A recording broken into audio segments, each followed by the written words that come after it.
ለስሙ ምስክር በዙሪያው ያሉትን አብቅቷል ክብር።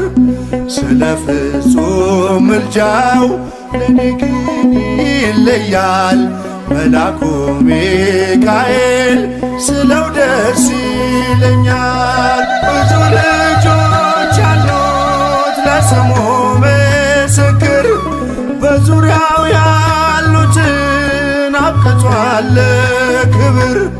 ስለ ፍጹም ምልጃው ለኔ ግን ይለያል መልአኩ ሚካኤል ስለው ደስ ይለኛል።